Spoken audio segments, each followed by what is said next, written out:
sermón de esta mañana concluiremos la serie en la que hemos estado durante bastantes semanas sobre el fruto del Espíritu. Y quisiera que volviéramos a tener la lectura en Gálatas capítulo 5, versículos 13 al 26. Gálatas 5, 13 al 26. Que dice así: porque vosotros, hermanos, a libertad fuisteis llamados, solamente que no uséis la libertad como ocasión para la carne, sino servíos por amor los unos a los otros. Porque toda la ley en esta sola palabra se cumple: amarás a tu prójimo como a ti mismo. Pero si os mordéis y os coméis unos a otros, mirad que también no os consumáis unos a otros. Digo pues, andad en el Espíritu, y no satisfagáis los deseos de la carne. Porque el deseo de la carne es contra el Espíritu, y el del Espíritu es contra la carne, y estos se oponen entre sí para que no hagáis lo que quisierais. Pero si sois guiados por el Espíritu, no estáis bajo la ley. Y manifiestas son las obras de la carne, que son adulterio, fornicación, inmundicia, lascivia, idolatría, hechicerías, enemistades, pleitos, celos, iras, contiendas, disensiones, herejías, envidias, homicidios, borracheras, orgías y cosas semejantes a estas, acerca de las cuales os amonesto, como ya os he dicho antes, que los que practican tales cosas no heredarán el reino de Dios. Mas el fruto del Espíritu es amor, gozo, paz, paciencia, benignidad, bondad, fe, mansedumbre, templanza. Contra tales cosas no hay ley. Pero los que son de Cristo han crucificado la carne con sus pasiones y deseos. Si vivimos por el Espíritu, andemos también por el Espíritu. No nos hagamos vanagloriosos, irritándonos unos a otros, envidiándonos unos a otros. Amén. Hasta aquí la lectura de la palabra del Señor. Oremos. Te rogamos, Señor, que en esta mañana tú quieras hablarnos de nuevo a nuestros corazones. Tú sabes la condición espiritual de cada uno de los aquí presentes. Tú sabes, Señor, cuáles son tuyos, si están creciendo en santidad y batallando contra los deseos de la carne y buscando ante todo agradarte, Señor, porque agradarte a ti es su delicia. Tú sabes, Señor, que cristianos están fríos y realmente sienten perder terreno en esta batalla de la santidad, Señor, que tú avives la llama del Espíritu en ellos. Tú sabes, Señor, también quiénes de los presentes aquí están, pero realmente no saben por qué están. Realmente no creen. ¿Cuántos de aquí han venido por desidia, por rutina, por tradición, pero la verdad del Evangelio no es una verdad en sus corazones? Señor, te pedimos que tú con tu palabra obres en ellos y produzcas este fruto del Espíritu. Les des un corazón renovado, un corazón de carne que lata y sienta y te ame. Te pedimos, Señor, que tú hagas tu obra a través de tu Espíritu en nosotros y quieras utilizar una vez más tu palabra, que es como espada de dos filos que penetra hasta lo más profundo de nuestro ser. Que salgamos de aquí diferentes, porque nos hemos visto acercados a ti. En el nombre del Señor Jesús te lo pedimos. Amén. Amén. Como decía, con el sermón de hoy concluimos esta serie de sermones sobre el fruto del Espíritu y he titulado este último sermón El fruto del Espíritu es Jesús, a modo de conclusión. Y espero que en toda esta serie pues nos hayamos sentido, por un lado, confrontados y por otro lado, confortados. Primero confrontados, porque cada vez que hemos estado meditando en el fruto del Espíritu, en la templanza, en la paz, en el amor, en la fe, hemos visto cuánto nos falta. Nos hemos visto en el espejo de la palabra de Dios y la perfección que Dios exige para entrar en su presencia y la belleza del Señor Jesucristo y hemos dicho, ¿cuánto me falta, Señor? Y de algún modo hemos visto qué cosas cambiar en nuestra vida. Nos ha movido a la acción, a la santidad, al compromiso, a la obediencia. Pero por otro lado, no solo confrontados, sino confortados. Esa es nuestra esperanza, que ya hemos sido confortados porque nos hemos acercado a este tema sabiendo que es el fruto del Espíritu. No es tu obra, no es obra del esfuerzo de tus manos. Es el fruto del Espíritu en nuestros corazones. Es la obra del Señor la que renueva algo nuevo, hace algo nuevo en nosotros. Ese carácter cada vez más parecido al Señor Jesucristo. Porque al fin y al cabo para eso nos ha salvado el Señor, ¿verdad? Para ser más parecidos al Señor Jesucristo. Si os preguntaran, ¿por qué has sido salvo? ¿Por qué el Señor te ha salvado? Algunos diríamos, para ir al cielo. Ya sabéis, siempre mi respuesta chistosa es, ¿qué haces aquí? Si Dios te ha salvado para ir al cielo, ¿qué haces aquí? Dios podía salvarnos y llevarnos al cielo, ¿verdad? Hay algo más que ir al cielo. ¿Por qué Dios te ha salvado y continúas en esta tierra? Para ser cada día más parecido a Cristo Jesús. Para eso el Señor te ha salvado. Piensa por un momento, ¿en qué se deleita Dios? En su Hijo Jesucristo. Solamente al mirarlo a Él, el Señor dijo desde los cielos, este es mi Hijo amado en quien tengo complacencia. Por tanto, si su Hijo amado es lo que más deleite trae al Padre, ¿qué es lo que quiere ver en ti? A su Hijo amado. Por tanto, exactamente esa es la razón por la cual Dios te ha salvado. Dios te ha salvado para transformarte a la imagen del Señor Jesucristo, para que seas cada vez más parecido a Él, y Dios el Padre encuentre en ti mayor deleite, mayor gozo, mayor satisfacción. Dios nos ha salvado para que seamos más y más como Jesús. Y Él transforma nuestro carácter, transforma nuestros pensamientos, transforma nuestros apetitos, transforma nuestras metas en la vida, cada vez más en conformidad a Él. Y este es el destino de nuestro peregrinaje espiritual. Cuando estemos en la gloria, seremos semejantes a Él. Mientras tanto, en esta tierra, estamos batallando con el pecado, creciendo en santidad para ser semejantes a Él. Esa es tu meta en esta vida, ser cada vez más parecido a aquello que serás eternamente en el cielo, como Cristo Jesús. Pero la realidad es que leemos la palabra, leemos el Evangelio y nos damos cuenta de que no somos como Cristo Jesús. No sé si yo soy el único que lleva a esa conclusión. No somos como Cristo Jesús. Vemos su perfección, sus atributos, su misericordia, su fe, su bondad, su paciencia, su templanza. Lo vemos en Él y no, Señor, yo no soy así. Y entonces cuando yo veo esa insatisfacción, cuando yo veo lo mucho que me falta en mi crecimiento espiritual, cuando yo veo mi miseria, mi pecado, mis errores, la inercia es hacer lo mismo que hicieron nuestros primeros padres en el huerto del Edén, que hicieron Adán y Eva, enseguida buscar la manera de echar el pecado fuera. Adán y Eva buscaron la forma de excusarse delante de Dios, y eso es exactamente lo que hacemos tú y yo. Nos ponemos hojas de higuera, miramos a nuestro alrededor y miramos de echar la culpa por ese pecado que hay en nosotros. Tal vez pienses que Dios te está privando de algo, y por eso creces en codicia, en envidia, en amor a las cosas materiales. Tal vez pienses que los demás deberían valorarte, que los demás deberían considerarte, y entonces crece tu orgullo, crece tu autosuficiencia.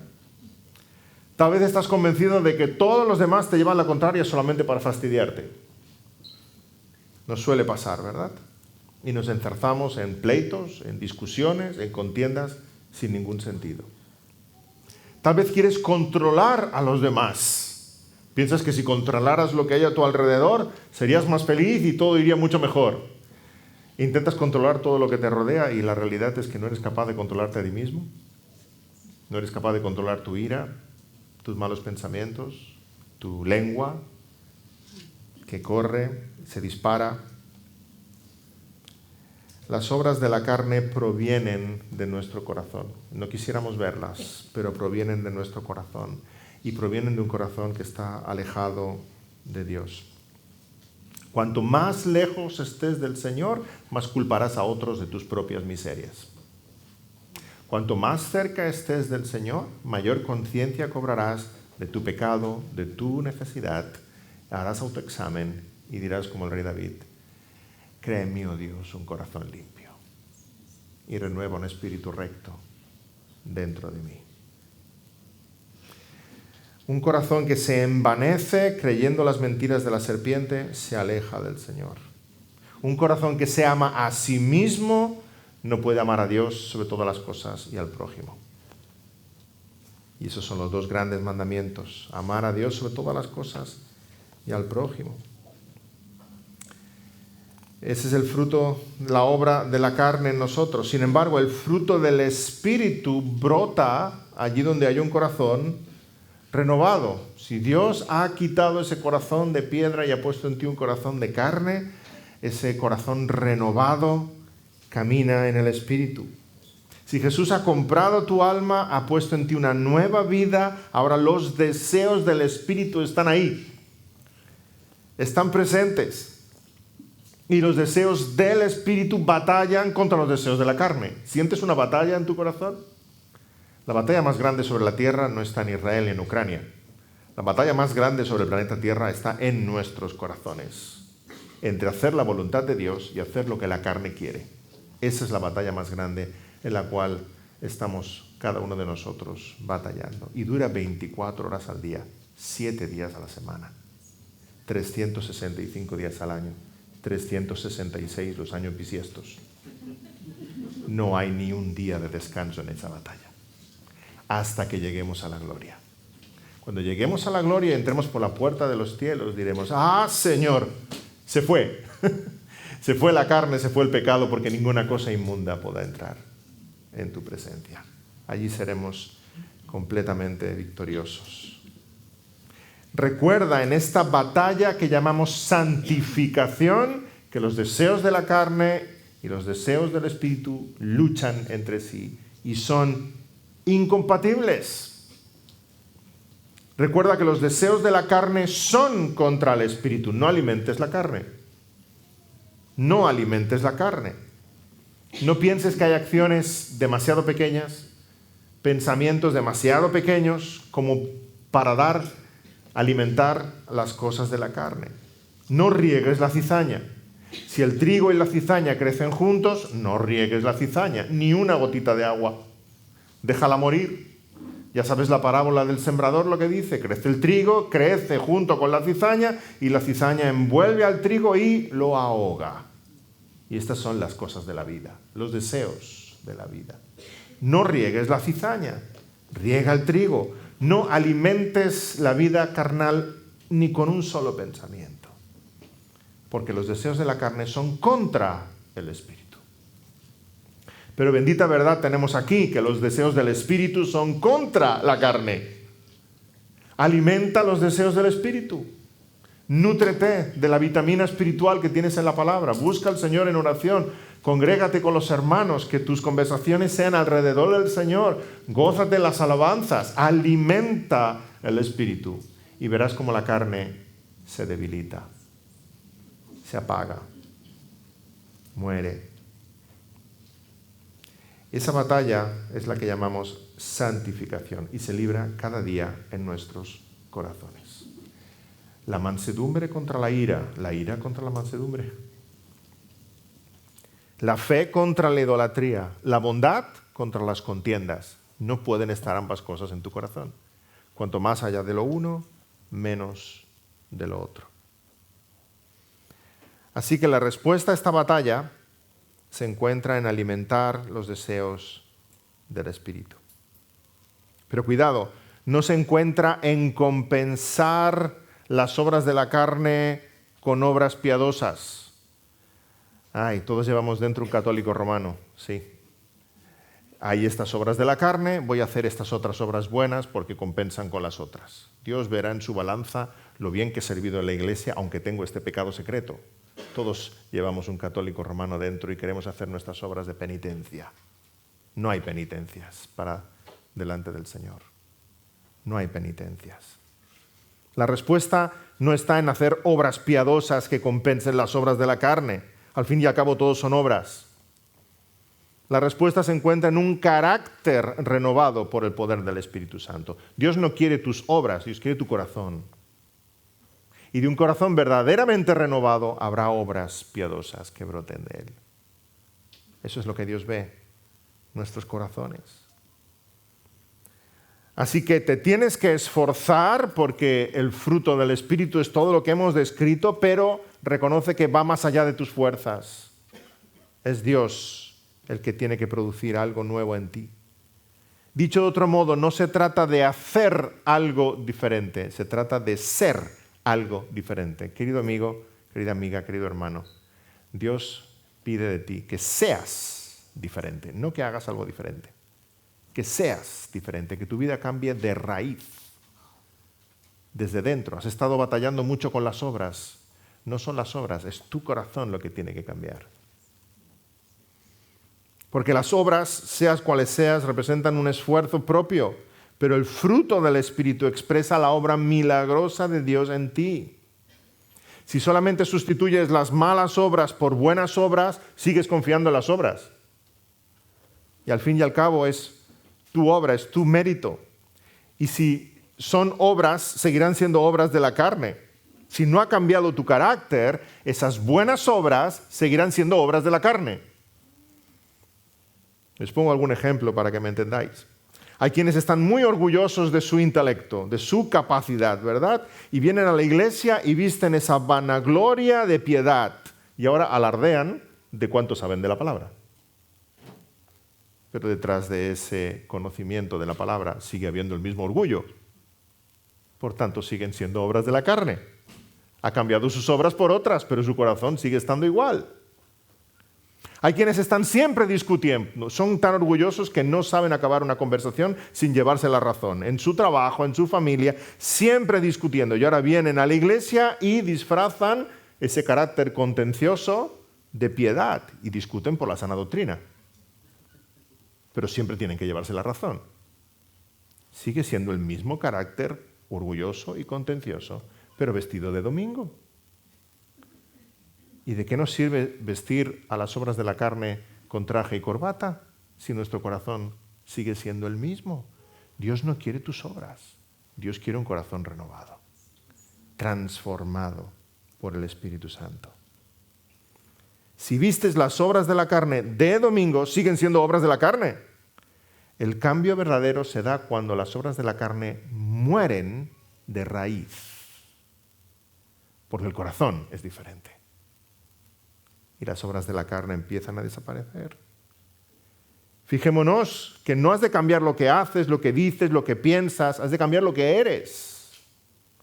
Nuestro pasaje en Gálatas no pone contraste de las obras de la carne con las obras del Espíritu. No ese es el contraste, ¿verdad? Son las obras de la carne con el fruto del Espíritu. Es un corazón transformado por la gracia de Dios, lo que Dios quiere ver en ti.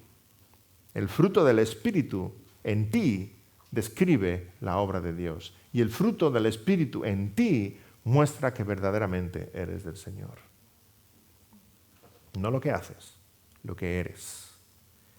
Y este cambio en ti se produce cerca del Señor Jesús. Por eso he querido titular este último sermón en esta serie, El fruto del Espíritu es Jesús. Y básicamente por 3 razones podemos decir el fruto del Espíritu es Jesús. Quisiera compartir con vosotros 3 razones. La primera, el fruto del Espíritu es Jesús, porque Jesús encarna el fruto del Espíritu. Dicho de otro modo, Gálatas 5, 22 al 23 nos está describiendo a nuestro precioso Salvador. Mas el fruto del Espíritu es amor, gozo, paz, paciencia, benignidad, bondad, fe, mansedumbre, templanza. Lees esto y tú y yo decimos, ese no soy yo, ese eres tú, mi Señor. Ese debiera ser yo. Y ese por tu gracia estoy siendo yo, pero ese no soy yo, ese eres tú. Precioso Jesús. En Él, Cristo Jesús, se encarnan todas las virtudes del fruto del Espíritu. Cuando se describe ese fruto, se está describiendo al Señor. Esos nuevos rasgos de carácter describen a nuestro Señor Jesús, a quien miramos, admiramos e imitamos. Él nos dijo, aprended de mí, que soy manso y humilde de corazón. Estos nuevos rasgos los vemos en Él, y en la medida en que nosotros somos discípulos suyos y ponemos nuestros ojos sobre nuestro Maestro, los vemos cada vez más en nosotros, pero le están describiendo a Él. Y como decíamos en algún otro sermón, podemos estos 9 rasgos de carácter englobarlos o agruparlos de 3 en 3. 3 que describen la relación con Dios, 3 que describen la relación unos con otros y 3 que describen nuestra relación con la vida, con las dificultades, con las pruebas. Y lo vemos en Cristo Jesús. En primer lugar, en relación con el Padre, Jesús es amor, gozo y paz. Amor, gozo y paz. Amor. Jesús ama perfectamente al Padre Celestial. ¿Cuántas veces lo vemos en las Escrituras? Con un amor sincero, puro, auténtico. Jesús no busca complacerse a sí mismo, busca agradar a su Padre Celestial, busca hacer la voluntad de su Padre Celestial. Ese amor brota de Él, y ese mismo amor con el cual ama a su Padre es el que le lleva a amarnos a nosotros, porque somos aquellos que el Padre le ha entregado para ser alcanzados por su gracia. Juan 17, 26. Y les he dado a conocer tu nombre, dice Jesús, y lo daré a conocer aún, para que el amor con que me has amado esté en ellos y yo en ellos. El amor resume la ley de Dios, y el único que cumple perfectamente la ley de Dios es nuestro Señor Jesucristo. Él amó al Padre sobre todas las cosas y nos amó a nosotros como a sí mismo. Ese amor agape, ese amor que nos mueve a servir, a entregarnos incondicionalmente. Y es gracias al amor de Cristo en ti que tú eres capaz de amar así a tus hermanos. Jesús es amor. Eso le lleva a tener ese gozo. De ahí proviene ese gozo de Jesús. Porque ama al Padre y sirve al Padre y obedece al Padre. Jesús tiene este gozo y no hay mayor deleite en Él que hacer la voluntad del Padre. Ahí se goza nuestro Señor Jesucristo. Y si tú eres un verdadero cristiano, te gozas también aquí. El gozo más grande de un verdadero cristiano está en hacer la voluntad del Padre Celestial. Y ahí es donde se complace nuestro corazón. Encontramos gozo, encontramos alegría en servirle, en hablar de Él, en testificar, en obedecerle, en sujetarnos a Él. Como dice 1 Pedro 1:8, aquel Jesús a quien amáis sin haberle visto, en quien creyendo, aunque ahora no lo veáis, os alegráis con gozo inefable y glorioso. Este es un gozo eterno. El gozo del cristiano es un gozo indestructible. Y meditábamos en un sermón anterior sobre el gozo. Aunque el mundo nos habla de la alegría, el cristiano habla de este gozo que es indestructible, de manera que aunque haya adversidades en nuestra vida que nos conducen a la tristeza, puedes estar triste y gozoso en el Señor, porque el gozo no depende de las circunstancias pasajeras, sino de aquellas verdades eternas e inconmovibles. Por eso los cristianos nos llaman locos, porque podemos estar en la prisión junto a Pablo y Silas y cantar alabanzas. Nos llaman locos porque aunque nos persigan, hemos sido perseguidos por la causa del nombre de Cristo, somos bienaventurados. Nos llaman locos porque hemos encontrado un tesoro escondido y ahora con gozo, como dice la parábola en Mateo 13, con gozo nos podemos deshacer de todo, desprender de todo, solo por amor a ese campo, a ese tesoro que está escondido que nadie más puede ver. Pero lo hacemos con gozo. Nos llaman locos. Y el Evangelio es que es una buena nueva, la buena nueva de gran gozo. Y el Señor Jesús nos llama bienaventurados a cada uno de nosotros, felices. De ahí viene nuestra paz, amor, gozo, paz. No hay una paz semejante a esta. La paz de saber que estamos bajo la mirada de Dios, la paz de saber que Él guía nuestros pasos, la paz de comprender que Él gobierna todas las cosas, la paz de saber que nuestros pecados han sido perdonados, la paz de saber que cuando crucemos el río de la muerte a la otra orilla nos está esperando. Una paz incomprensible. Si no eres de Cristo, espero que tú vengas a los pies de Él y puedas abrazar esta paz que cada uno de nosotros sentimos. Una paz incomprensible, una paz que solo Jesús puede dar. El Señor dijo, mi paz os dejo, la paz os doy, no os la doy como el mundo la da. No se turbe vuestro corazón, ni tenga miedo. La paz de haber sido reconciliado con Dios, de poderle llamar Padre nuestro, de entender que es tu Padre y que el cielo es tu patria, una paz que lo llena todo. En relación con el Padre, Jesús es amor, gozo, paz. Y ese mismo amor, gozo, paz nos transmite Él, nos comunica Él. En relación los unos con los otros, tenemos paz, tenemos paciencia, bondad y benignidad. Jesús se relacionó de esta manera con los demás, con paciencia, bondad y benignidad. Y aquí solo podemos decir tú y yo, amén, porque así es como Él me ha tratado. Con paciencia, bondad y benignidad. Así es como Él te ha tratado. Él es el león de Judá, pero se acerca a ti y es tierno. En sus labios hay perdón. Su mirada está llena de dulzura y compasión. Con paciencia te exhorta cuando pecas, te levanta cuando caes, te instruye en tu ignorancia. Con paciencia. Con benignidad fue a buscarte. Tú eras esa oveja perdida, separada de las 99. Con benignidad Él fue a buscarte, quiso hacerte el bien y te alcanzó y te trajo al redil en sus brazos. Con bondad te trata cada día. Tú y yo éramos como Mefiboset, lisiado de los pies. Debíamos mendigar el resto de nuestros días. ¿Y qué hizo el gran rey? Nos invitó a su mesa y nos dijo, ahora comerás de ella todos los días. Jesús nos invita a su mesa, la mesa del gran rey. A pesar de nuestra miseria, nuestra condición, nos invita. Él es de bendición para nosotros. Paciencia, benignidad y bondad. Y ahora que tú has sido tratado por Jesús con paciencia, benignidad y bondad, que esos mismos atributos se ven en tu relación con los demás. ¿Recordáis la parábola de los deudores? Aquel que le fue perdonado mucho, se esperaba que perdonara también aquel que debía tan poco, ¿verdad? Del mismo modo, el Señor te ha perdonado tanto como no vas a tener tú la misma caridad con aquellos que te ofendan. Paciencia, benignidad y bondad.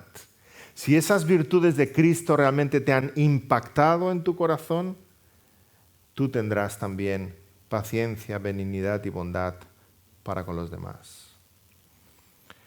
¿Te das cuenta de que si te falta paciencia, bondad y benignidad con aquellos que te rodean, es que tu relación con el Señor no está bien?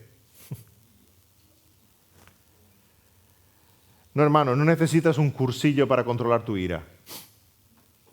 Necesitas estar más cerca de Jesús. No necesitas unos tips para mejorar la comunicación en tu matrimonio. No. Necesitas estar más cerca de Jesús. Si con los demás te falta esa benignidad, esa bondad y esa paciencia, es porque tú no estás cerca de Jesús como debieras. Deja que sea su carácter el que te impacte para que tus relaciones cambien. Cuanto más cerca de Él, más de Él en ti. Para la gloria de Dios y para bendición de los que te rodean. Si nos damos cuenta, y por eso hemos leído antes en Gálatas una porción más amplia, ese es el contexto en el cual el apóstol está dando esta instrucción a los Gálatas. Está instruyendo a la iglesia en Galacia sobre la libertad cristiana, pero les está exhortando a cuál es un buen uso de esa libertad cristiana. El buen uso no es, soy libre en Cristo, por tanto voy a hacer lo que me dé la gana aunque te duela. Eso no es un buen uso de la libertad cristiana. Está diciendo aquí lo contrario, Pablo. Usa esa libertad cristiana para privarte de muchas cosas por el bien de tu hermano. Usa esa libertad cristiana para edificar, para servir a tu hermano, no para contender con tu hermano. Instruye a la iglesia en Galacia sobre la libertad cristiana. Les dice que no deben usarla para servir a la carne, deben usar de esa libertad para servir al Espíritu, para ser de edificación los unos a los otros. Versículo 13 al 15. Porque vosotros, hermanos, a libertad fuisteis llamados, solamente que no uséis la libertad como ocasión para la carne, sino para servíos por amor los unos a los otros. Porque toda la ley en esta sola palabra se cumple: amarás a tu prójimo como a ti mismo. Pero si os mordéis y os coméis unos a otros, mirad que también no os consumáis unos a otros. Y Gálatas 5:25. Si vivimos por el Espíritu, andemos también por el Espíritu. No nos hagamos vanagloriosos, irritándonos unos a otros, envidiándonos unos a otros. Por tanto, en relación los unos con los otros, que se vea esta paciencia, esta bondad y esta benignidad.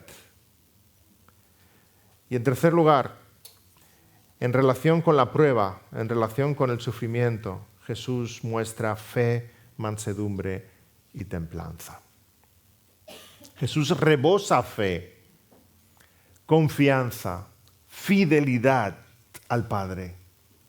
En todo momento, a pesar del sufrimiento, Él prosigue la cruz, cumple su misión con obediencia, con mansedumbre, sujeto a la voluntad del Padre. Cuando fue tentado en el desierto, respondió con la palabra. Sudando gotas de sangre, dijo: Padre, hágase tu voluntad, no la mía. En medio de la adversidad, en medio del dolor, el Señor Jesús respondió con templanza. Soportó el desprecio. Delante de las palabras de Pilato, guardó silencio. Como cordero fue llevado al matadero. Si Jesús, moviendo un dedo, acababa con el imperio romano. Si en Getsemaní, cuando le querían prender, ¿a quién buscáis? A Jesús de Nazaret. Dijo: yo soy. Y cayeron todos de espaldas, solamente con su voz. No, a Jesús no lo mataron. Él se entregó. Él se entregó. No lo mataron. Y usó de templanza para ser sacrificado como un cordero, porque era su sangre la que tenía que ser derramada para lavarnos. El Cordero de Dios. Sí, hermano, como cordero no abrió su boca, sino para perdonar a sus ofensores. Cuando crecemos como cristianos, vemos más de Cristo en nosotros en medio de la aflicción. Lamentablemente es así. No son en los momentos de bonanza cuando decimos: fíjate, el fruto del Espíritu en mí. Es momento de aflicción, cuando somos puestos sobre el yunque y golpeados con el martillo, cuando Dios quiere quitar impurezas de nosotros. En medio del dolor es cuando vemos el fruto del Espíritu en el corazón del cristiano. Cuando llega la adversidad, se pone de manifiesto nuestra madurez espiritual. Así como las velas de un barco se abren, se despliegan y muestran su resistencia y lucen también sus colores en medio del viento recio, cuando está la tormenta, del mismo modo, el fruto del Espíritu se ve en nuestras vidas en medio de la tormenta, en medio de la dificultad. Cuando llegan las dificultades, confías en el Señor. Te mantienes fiel. Aunque los leones te rodeen como a Daniel, aunque la mujer de Potifar te acose como a José, aunque la bruja de Jezabel te persiga como a Elías, te mantienes confiado en el Señor. No respondes con ira, sino amando a tus enemigos.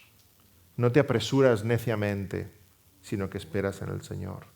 Y cuando la prueba se disipa como la tormenta que se calma, entonces miras tu propio corazón y dices: Señor, gracias por el fruto del Espíritu en mí. Gracias por lo que tú has hecho en mí. No son mis fuerzas, son tus fuerzas. Gracias por la mansedumbre, por la templanza en medio de la prueba. Pero hermanos, dije que había 3 puntos y solo estoy en el primero. 3 razones por las cuales podemos decir el fruto del Espíritu es Jesús. Y la primera es esta, que Jesús encarna perfectamente el fruto del Espíritu. En Él podemos ver esos 9 atributos de su carácter. Pero en segundo lugar diremos, el fruto del Espíritu es Jesús, porque Jesús clavó en la cruz las obras de la carne. Jesús clavó en la cruz las obras de la carne. Qué tremendamente importante es esto. Si nos quedáramos solamente con el primer punto, podríamos confundirnos. Podríamos pensar que Jesús encarna el fruto del Espíritu, por tanto Jesús es nuestro modelo, nuestro ejemplo que tenemos que imitar. Pero eso sería humanismo nada más, ¿verdad? Esfuérzate para ser como Jesús. ¿Y qué harías toda la vida? Esforzarte para ser como Jesús y no conseguirlo. Hay algo más grande y más profundo, y es que Jesús ha comprado tu victoria. Jesús con su sangre en el Calvario ha comprado esa victoria. De modo que Jesús clavó en la cruz las obras de la carne y somos más que vencedores. Jesús es mucho más que un buen ejemplo, es nuestro Redentor, es nuestro Salvador. Ha conquistado la salvación para nosotros, ha vencido a la muerte, ha pisado la cabeza de la serpiente, ha sido clavado en la cruz por nuestros pecados. La justificación, la santificación, la gloria venidera son una realidad. Nosotros no lo vemos todo aún porque estamos dentro del tiempo, pero se está desplegando delante de nosotros. Lo cierto es que la victoria va a ser consumada. Él ha comprado nuestra victoria con su sangre. En Cristo tienes una victoria real si pones en Él tu confianza. Gálatas 5:24, los que son de Cristo han crucificado la carne con sus pasiones y deseos. Y miras la cruz de Cristo y dices, ahí he muerto yo. Mi viejo yo está clavado ahí con Cristo Jesús y ahora Él me ha dado una vida nueva, un nuevo corazón. En Cristo Jesús has vencido a la carne, pero esa victoria se está haciendo una realidad delante de nosotros en la medida en que crecemos en santificación. Y tu santificación avanza. Me gusta recordar la historia de David y Goliat porque tiene mucho que decir con respecto a ello. Por cierto, David en la historia no eres tú, David es Cristo. Siempre tenemos esa inercia de leer el Antiguo Testamento y pillarnos los personajes buenos para nosotros, ¿verdad? Yo soy como Noé, yo soy Josué, yo soy David. No, David es Cristo. Tú eres Saúl, cobarde, que te escondes en tu tienda. Y David va a vencer a Goliat con el poder de Dios y lo tumba con su piedra y entonces agarra su espada, corta la cabeza y levanta la cabeza de Goliat. Y entonces se escucha el grito de júbilo del pueblo de Israel. ¿Y qué debían hacer los filisteos en ese momento? Rendirse. Eso es lo que habían pactado. Vosotros ofrecéis un paladín, nosotros otro, y así no habrá gran derramamiento de sangre. El que venciere será señor del otro, y el otro será su siervo. Ese es el trato. En el momento que David levanta la cabeza de Goliat, ¿qué debían hacer los filisteos? Rendirse, entregar las armas y ser siervos de Israel. ¿Pero qué hicieron los filisteos? Echaron a correr, cobardes. Se fueron hacia sus ciudades fortificadas. ¿Y qué hicieron los hebreos? Perseguirlos. De modo que cuando David levanta la cabeza de Goliat, la victoria está consumada, pero ahora la victoria se tiene que llevar a cabo. Lo mismo sucede en nuestras vidas y en tu corazón y en el mío. Cuando Cristo Jesús fue clavado en la cruz, pisó la cabeza de la serpiente. La victoria es nuestra. Está concluida, está completa. Él dijo, consumado es. Pero ahora se está desplegando la victoria delante de nosotros. Los enemigos de Cristo huyeron. Van a intentar hacer tanto ruido como puedan, arrastrar a tantos como puedan. Pero la victoria continúa y avanza. Cristo Jesús cortó la cabeza del enemigo. Nuestros enemigos no se quisieron dar por enterados.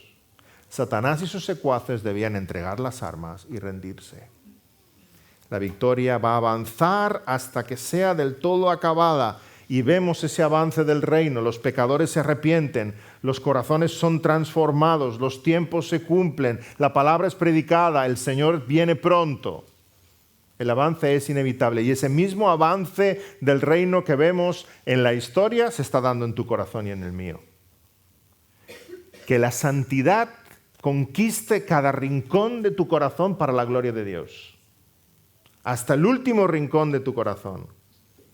Que sea la gloria de Dios la que gana terreno en tu corazón y no la maldad del diablo. Es una batalla. Repito, la guerra más grande no se está dando en Ucrania ni en Israel, se está dando en tu corazón cada día. Cada día. La santidad avanza cuando decides, no es mi voluntad sino la tuya, Señor. No es lo que a mí me apetece sino lo que a ti te agrada, Señor. No es esta decisión necia, sino esta que te agrada, Señor. No son los deleites del mundo, sino que me voy a deleitar en ti, Señor. esa batalla avanza continuamente en tu corazón, hasta que todo deseo de la carne quede destruido.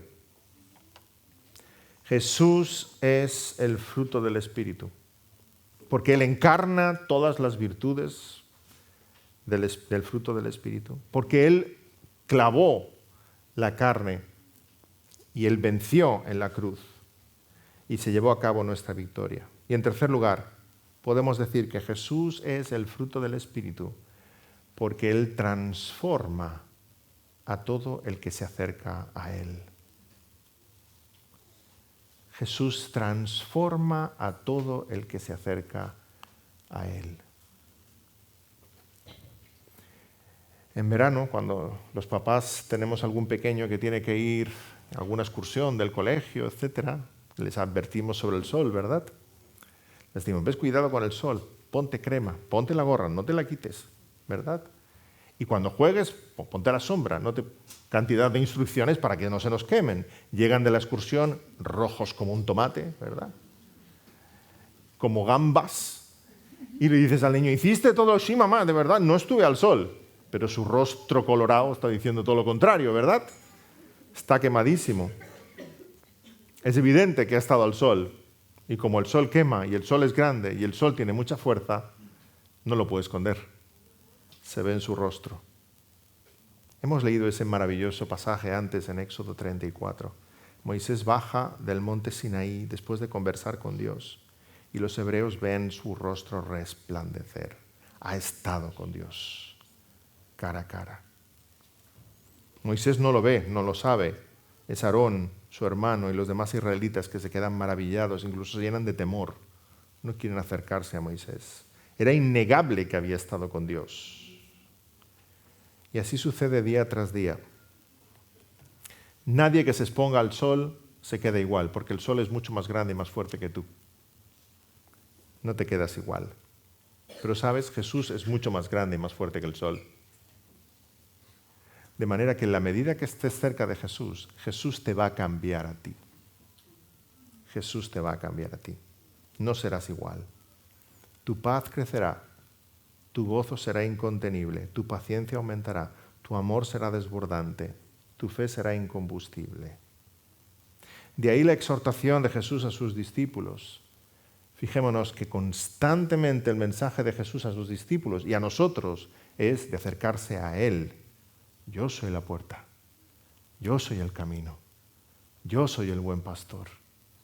Venid a mí, permaneced en mi amor, permaneced en mis palabras. Jesús exhortó a sus discípulos al amor, la mansedumbre, la fe, pero sobre todo les exhortó a acercarse a Él. Jesús te quiere dar lo mejor, y lo mejor es Él mismo para ti, para tu corazón. Si quieres que un árbol dé buen fruto, lo vas a plantar junto a la corriente de agua, ¿verdad? Como dice el Salmo 1. Del mismo modo, si quieres ver el fruto del Espíritu en ti, acércate a Jesús. Acércate a Jesús. Y nos acercamos a tantas otras cosas. Si pudiéramos hacer un balance de lo que hemos gastado nuestro tiempo y esfuerzo durante la semana, nos acercamos a muchas otras cosas. Si tuviera mayor reputación, si tuviera más dinero, si tuviera más felicidad, si me respetaran más, si buscamos esa satisfacción del corazón en lugares donde no la hay. Acércate a Jesús. En Él encontrarás tu mayor deleite, para la gloria de Dios, para bendición de los que te rodean. ¿No estás cansado de ti mismo? ¿O soy el único al que le pasa? Te ves en el espejo por la mañana, te levantas y dices, otra vez este tío. Él mismo, si es el de ayer, ya lo conozco ya. Con todas sus luchas, defectos, miserias, debilidades. ¿No estás cansado de ti mismo? Y te haces compañía todo el día. ¡Qué pesadez! ¿No preferirías estar todo el día cerca de alguien que se parece más a Jesús? Acércate a Él y que impacte tu corazón de tal manera que puedas ver la obra de Dios en tu propia vida. Gracias a esa cercanía, ¿no estás cansado de luchar con tu mal genio? ¿No estás cansado de tu afán de controlar a los que te rodean? ¿A tu esposa? ¿A tu esposo? ¿No estás cansado de tus pensamientos lujuriosos? ¿No estás cansado de tu rebeldía, de tu codicia, de tu orgullo, de tu lengua descontrolada? ¿No estás cansado de tu falta de amor y paciencia? ¿No estás cansado de tus ganas insaciables de discutir y llevarte la razón? ¿No estás cansado de ti mismo? Yo sí, no de ti, de mí. Yo estoy cansado de mí. Acércate más a Jesús. Él transforma a aquellos que se acercan a Él. Y que gracias a tu cercanía con Jesús, el nombre del Padre sea glorificado y los que te rodean sean bendecidos. Porque cumplimos esos dos grandes mandamientos, ¿verdad? Que gracias a tu cercanía con el Señor Jesús, tu esposa puede decir, ¡qué marido tengo! Cada vez se parece más a Jesús de Nazaret. Que tus padres puedan decir, no sé cómo obedecía Jesús a José y María, pero el mío, qué obediencia, qué respeto. Se nota que lee su Biblia, se nota que ha estado con Jesús. Que tus hijos puedan decir, qué mamá tengo, qué dulce, qué atenta. Ha estado con Jesús. Su cara brilla como la de un ángel. Que tus hermanos en la iglesia puedan decir, mi hermano es todo bondad, es toda paciencia, es toda paz. Sus palabras contagian a Jesús el Mesías. Se nota que ha estado con Jesús. Cuando Pedro y Juan predicaban en Jerusalén, los judíos les interrogan, leemos en Hechos capítulo 4, que se maravillaban y les reconocían que habían estado con Jesús. Cualquiera que hablara contigo podría ver que has estado con Jesús. Cualquiera que hablara contigo podría ver que has estado con Jesús. Hermanos, esa es la meta más grande para el cristiano, que puedan ver que hemos estado con Jesús. Que tu corazón y el mío rebosen del fruto del Espíritu, porque hemos estado junto a Él. Y empezábamos nuestra serie con la parábola de la vid verdadera. Recordaréis aquel sermón. Meditábamos sobre cuál es el propósito de la vida. Y el propósito de la vida es arrepentirte de tus pecados, gustar la gracia de Dios, recibir su perdón y crecer en semejanza de nuestro Señor Jesucristo todos los días de tu vida terrenal hasta que llegues a su presencia. La santidad es la meta de tu vida. Es un proceso gradual, pero firme y seguro. ¿Por qué? Porque estamos unidos a Cristo, como la vid y los pámpanos. Jesús es la vid, nosotros los pámpanos. Así como el racimo crece de forma progresiva, el carácter del Señor Jesucristo se está formando en ti de forma progresiva. Va creciendo como el fruto. El fruto del Espíritu es la evidencia que eres de Cristo. No son tus obras, no son tus logros, es el fruto del Espíritu en ti. Su bondad, su gozo, su paciencia, su amor. Que el mundo lo pueda ver y glorifiquen al Padre. Pero recuerda que Dios, el Padre, en esa parábola es el labrador, y el labrador está dispuesto a limpiar esa vid y a limpiar esos pámpanos. Los pámpanos secos que no dan fruto son echados fuera y son quemados. Pero aquellos pámpanos que dan fruto, el labrador los recoge tiernamente en sus manos y arranca de ellos cualquier impureza para que traigan más fruto, más abundante. Si estás pasando pruebas en tu vida, no pienses, Dios se ha olvidado de mí. Si estás pasando pruebas en tu vida, reconoce que Dios usa las pruebas, las dificultades, el dolor, para limpiar esos pámpanos, para que traigan más fruto. Si te sientes solo como Elías, si estás pasando enfermedad como Job, si perdiste tu calabacera como Jonás, si te persiguen como David, si estás en el foso como Daniel, has de saber que Dios usa esos momentos oscuros, difíciles, dolorosos para arrancar de ti lo que tenga que arrancar, para que haya mayor fruto del Espíritu en ti, para que te parezcas más a Jesús, para su gloria y para bendición de su iglesia. El fruto del Espíritu es Jesús. Qué sencilla es la vida cristiana y qué difícil a la vez. No son muchos cambios los que has de hacer, es solo uno. Acércate a Jesús, el Mesías, en la palabra, en oración, en comunión con los santos, en edificación de su iglesia, en alabanza, Acércate a Jesús. En palabras del puritano Octavius Winslow, tenemos la tendencia constante a buscar nuestro fruto en cualquier sitio, menos en una relación cercana, espiritual y perpetua en la cruz de Cristo. Pero tal como cabría esperar que la tierra se revista de verdor o que el árbol florezca y la flor se convierta en fruto sin el calor benigno del sol, así podemos esperar encontrar fruto en un alma regenerada sin el trato constante del Señor Jesucristo. Porque el sol es al reino natural lo que Jesús, el sol de justicia, es al reino de gracia. La bendita fuente de todo su verdor, fruto y fragancia. ¿Quieres ver en tu corazón verdor, fruto y fragancia? Acércate a Jesús, el sol de justicia. Él da nueva vida a aquellos que se acercan a Él. Y que puedas decir, como dijo el apóstol, con Cristo estoy juntamente crucificado. Ya no vivo yo, mas vive Cristo en mí. Amén. Oremos. Te rogamos, Señor, por tus misericordias, que tú produzcas ese fruto en cada uno de los aquí presentes. Que aquellos que somos tuyos, Señor, comprendamos que las adversidades son pruebas en tus manos para crear en nosotros mayor fruto, para arrancar de nosotros todo aquello que es un estorbo, para acercarnos a ti, porque tú eres nuestra bendición mayor. Y aquellos que no te conocen aún, Señor, que tú quieras acercarlos a tus pies. Tú les muestres, Señor, que la meta de esta vida no es la felicidad, sino acercarse a tus pies y rendirte reverencia y adoración y sujetarse a tu voluntad. Es obedecerte a ti, Señor, lo más grande. Es buscar la santidad, es buscar complacerte a ti, a tu ley. Señor, buscar tu palabra y permanecer en ella. Te pedimos, Señor, que tú hagas de nosotros una iglesia llena de este fruto espiritual, que sea de tu agrado, para tu gloria, para bendición de los que nos rodean. En el nombre del Señor Jesús. Amén.